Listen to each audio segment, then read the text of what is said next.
After the first trial, Hajime and his class are in quite a sticky wicket. Who's next on the chopping block? Spoilers are for Danganronpa 1 and 2, and the last episode, Inbound.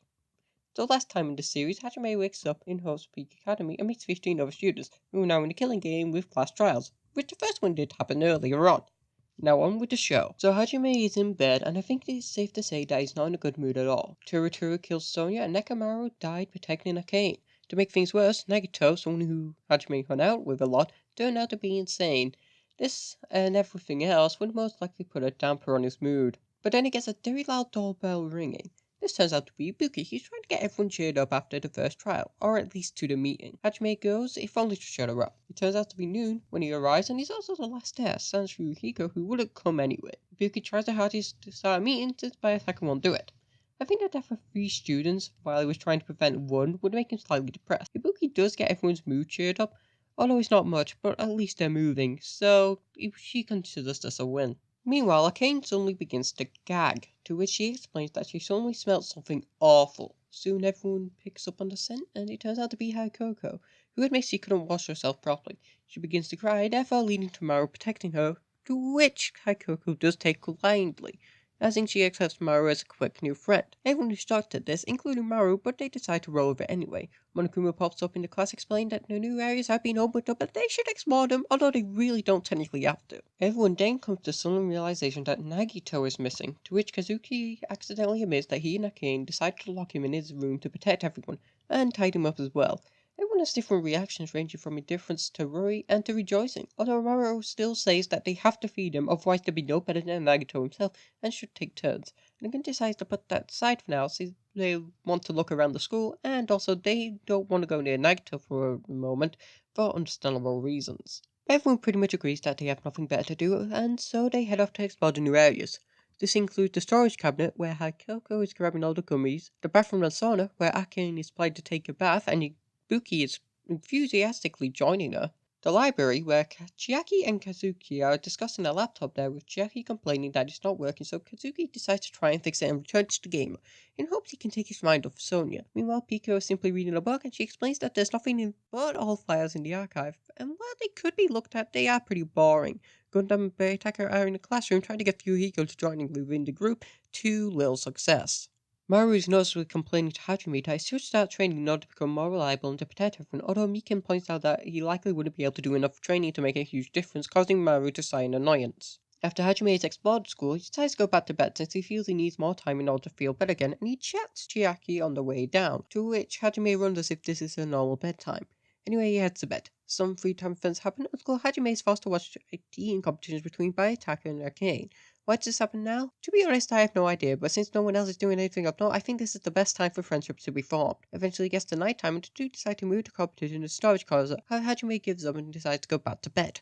Afterwards, the two seem to gotten a lot closer, which Ibuki seems really happy to see, despite showing attraction to Bayataka. Life goes on for the class until Monokuma puts an end to that. One morning, he gives the class the second motive, which has the secrets for all the students. However, Hajime gets a secret that he's never heard of before. Hajime has an alter ego, who is important to the killing game and how he will finish. Everyone has various reactions, causing Monokuma to speak up. Some of your secrets are secrets that you don't know about yourself yet, but they are true. A man never lies. I'll explain more about them when I reveal the secrets the day after tomorrow's night. That should give you plenty of time to murder. Also, just to let you know, you're not getting any more help from me. Anyway, see you very soon. Everyone is into panic as per last time, although Akane decides not to attack Monokuma this time, thanks to imposter holding her back, both physically and emotionally. Everyone decides to head their separate ways for now, and do whatever they feel like at the moment.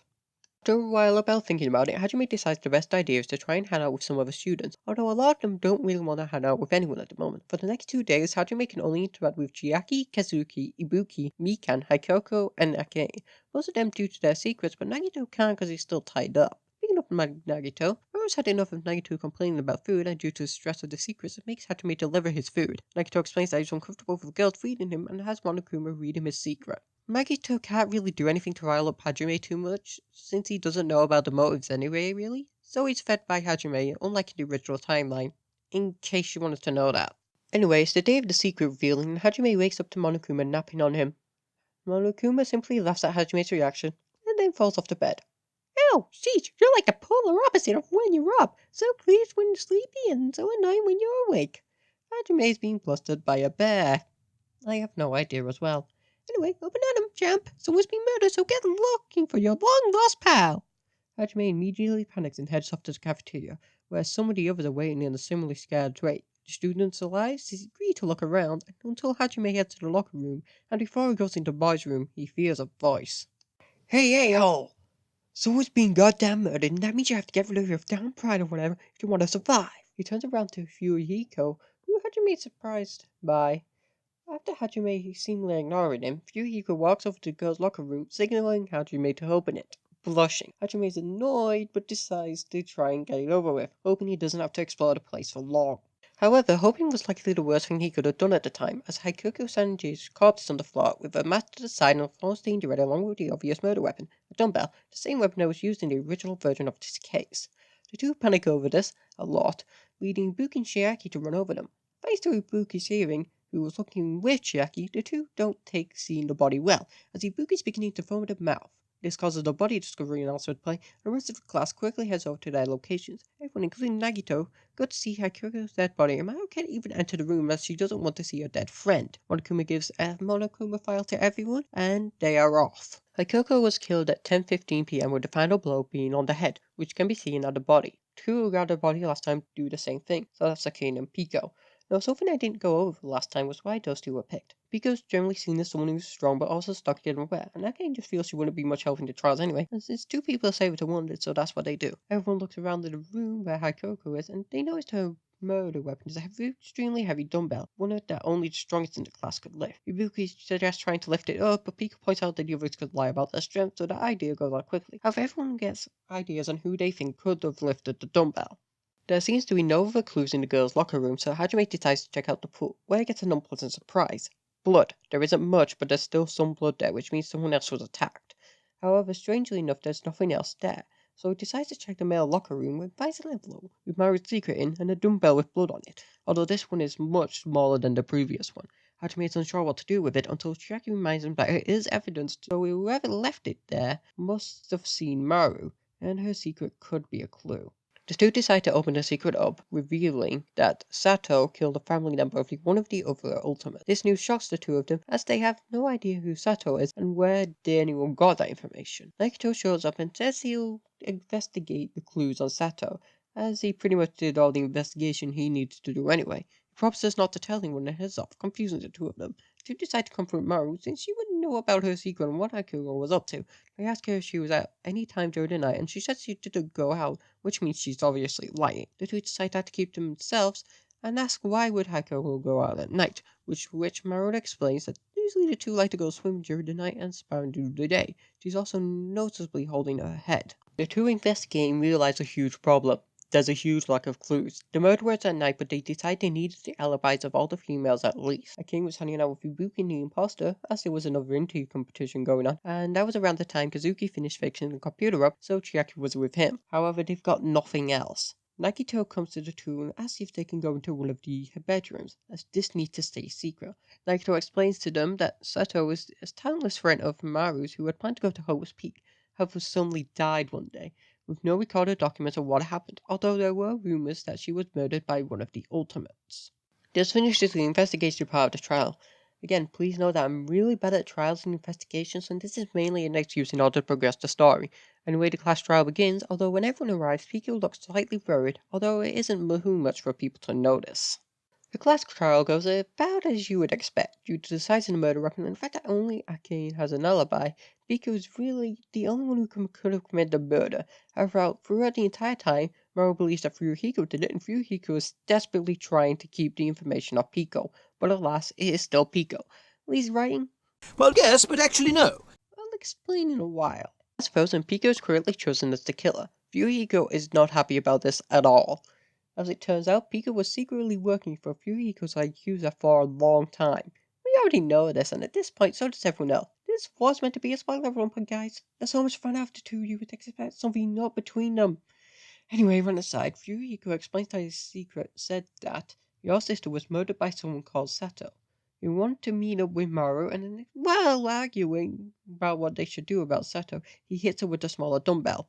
They made up thanks to the secrets and Sato, who they found out thanks to Pico searching the archive for them. Nagito confirms that this is likely true, as that where he found the information. He immediately panics and tries to make sure Maru was alive, which she thankfully was. What he didn't realize is that Pico was there too, and when Pico left the changing room, he caught a glimpse of the dead Haikoko. Pico explains that she killed Haikoko since she believed that Maru was going to get killed anyway, and so having Haikoko die at the same time as Maru would complicate the situation and therefore increases the chances of escape. Fuyuhiko wanted to tell Pico that Maru wasn't dead, but he was terrified that Pico would somehow kill her anyway, and that he was too busy trying to get Pico to do something, cover it up or something. Although Pico doesn't realize what he's doing, she knows that she's a gentle soul, so he may just be dealing with the aftermath of killing someone else. He decides not to check the pool area, as making Haikoko more of a scene would mean that she would be the person everyone looks at more. Pico admits that she never saw Maru until the trial began, explaining her shock. She says that in hindsight, she should have realized that Fuyuhiko wouldn't kill Maru or anyone else, but she did it anyway and apologizes for killing Haikoko. She admits that while it is a horrible act, it is tough for her to see Haikoko's not putting off her job, as she kills people a lot more often than she likes to admit, although she admits that she still regrets killing her, and not because she's about to get executed. Maru then admits that she did see Haikoko's body. She saw it after she was attacked. She says nothing else, clearly grieving for her friend. Pico is about to be executed, and it happens pretty much just the same as the original timeline. Pico dies protecting Fuyuhiko, and he loses an eye. Fuyuhiko is taken to the nurse's office, which will be reopened now, and he is resting. Everyone goes to bed. Now you may be asking, why would Haikoko die and not Maru in this timeline? Well, it's simple. Maru and Haikoko agreed to go to the pool every night as told by Maru. Pico has to get somewhat of a scalp for Fuyuhiko. However, Pico killing Maru doesn't work as well in this timeline because it's harder for her to hide. First of all, there's no access for chloroform to make sure Haikoko doesn't go in it around the Modi, unless the storage cabinet did have some, which is unlikely to say the least. Now you may be wondering, didn't Turuturu somehow drug his food? Yep. However, one, he asked Monokuma, who said he wouldn't help this time, likely because he feels he can't have too much of an impact, otherwise it'll ruin the charm of the killing game or something. Maybe a stretch, but I can see him doing something like that. Second, he's the ultimate cook. I'm pretty sure he could create some kind of poison with normal food in order to drug Sonia. Secondly, she would have to either exit from the girls' locker room, which I feel Fuyuhiko would want to stay a distance away from due to feeling uncomfortable, so he would have time to tell Pico no, or the locker in the pool, so that she wouldn't be able to hold a weapon, and since Haikoko was there, I think she would just make do, and that means killing Haikoko. Sorry Haikoko fan. Also, one last note, due to Nagito being trapped and Pico already busy, I don't think anyone else would find it very handbooks, although maybe that might come into play if this was a real game or story. Anyway, another quick last note. The reason why the child seems so obvious is because it's meant to be obvious. Pico wanted to be convicted as the killer, so then Fuyuhiko would escape since he was killed first. I hope that makes sense. Anyway, that's been chapter 2, and I hope you enjoyed it, and I'll be seeing you for chapter 3. Bye everybody!